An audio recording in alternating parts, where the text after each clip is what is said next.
हमारे चैनल को like subscribe करना ना भूलिए। अब हम आपको आगे की कहानी बताते हैं।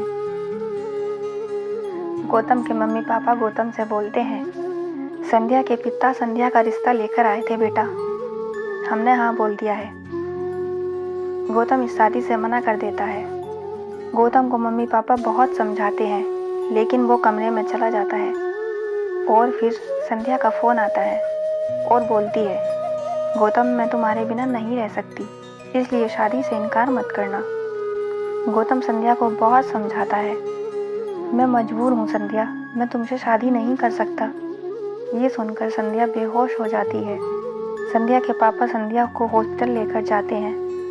गौतम संध्या को देखने हॉस्पिटल पहुँच जाता है।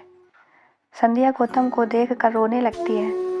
गौतम की आंखों में भी आंसू भर आते हैं।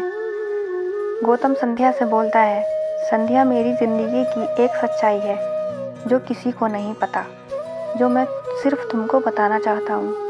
तभी संध्या गौतम के होठों पर हाथ रख देती है और बोलती है, अगर अब कुछ भी बोला तो मैं मर जाऊंगी, मुझको कुछ नहीं जानना। गौतम बहुत मजबूर हो जाता है और घर आ जाता है। घर पर माँ बोलती है, बेटा संध्या के बारे में सोचो, अगर उसको कुछ हो गया तो।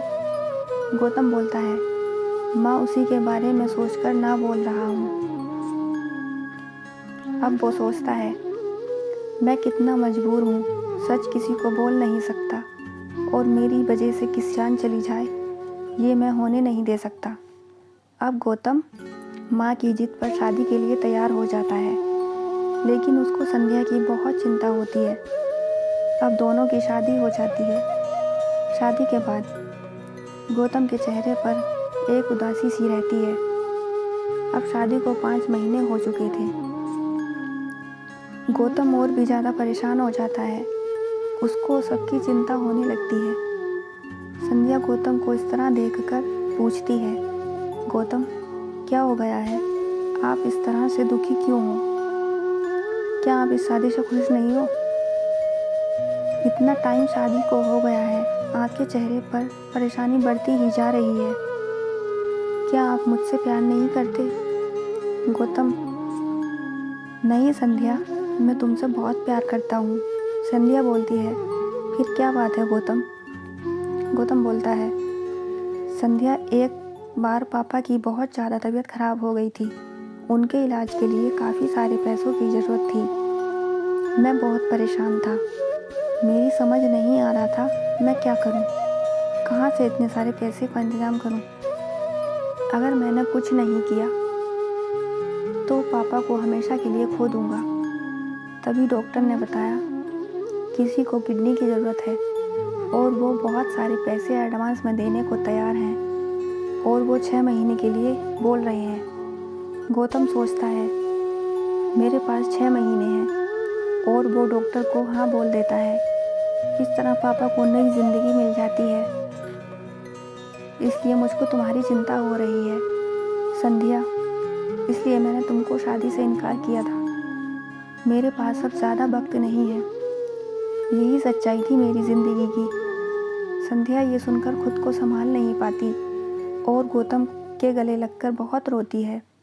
दूसरे दिन संध्या के पापा गौतम के घर आते हैं और बोलते हैं, गौतम 6 महीने हो चुके हैं, अब संध्या का ऑपरेशन होना है। वो बोलते हैं, गौतम तुमको याद है ना, जब हॉस्पिटल में मिले थे मैंने बोला था संध्या 6 महीने बाद बिल्कुल सही हो जाएगी। गौतम, हाँ। संध्या के पापा बोलते हैं, संध्या का किडनी का ऑपरेशन होगा। उस टाइम हॉस्पिटल में एक लड़का जिसने अपने पापा के लिए अपनी किडनियाँ बेच दी थी। मैंने उस डॉक्टर से बोला मेरी बेटी को किडनियों की ज़रूरत है। तभी मैंने डॉक्टर से उस लड़के के पापा का इलाज कराया। अब 6 महीने हो चुके हैं। गौतम बोलता है, वो लड़का मैं ही हूँ पापा। संध्या के पापा बहुत दुखी हो जाते हैं, वो मना करते हैं, गौतम तुम अपनी किडनियाँ मत दो, लेकिन गौतम बोलता है, मैं संध्या से बहुत प्यार करता हूँ, मैं कैसे उसको मरने के लिए छोड़ सकता हूँ। अब सभी बहुत दुखी हो जाते हैं। गौतम ने संध्या को ये सब बताने के लिए मना कर दिया। उसको मैं नई ज़िंदगी देकर जाऊंगा। संध्या का ऑपरेशन हो जाता है। जब वो होश में आती है तो उसकी आंखें गौतम को ढूंढती हैं, लेकिन गौतम कहीं नहीं दिखता। वो सबसे पूछती है, गौतम कहाँ है? सब रोने लगते हैं और सब कुछ बता देते हैं। वो इस दुनिया में नहीं है, वो हम सबको छोड़कर जा चुका है। इसलिए कभी इंसान को नहीं सोचना चाहिए कि वो बड़ा है या छोटा। कभी कभी इंसान ऐसा काम कर जाता है जो हमने कभी सोचा भी नहीं होता।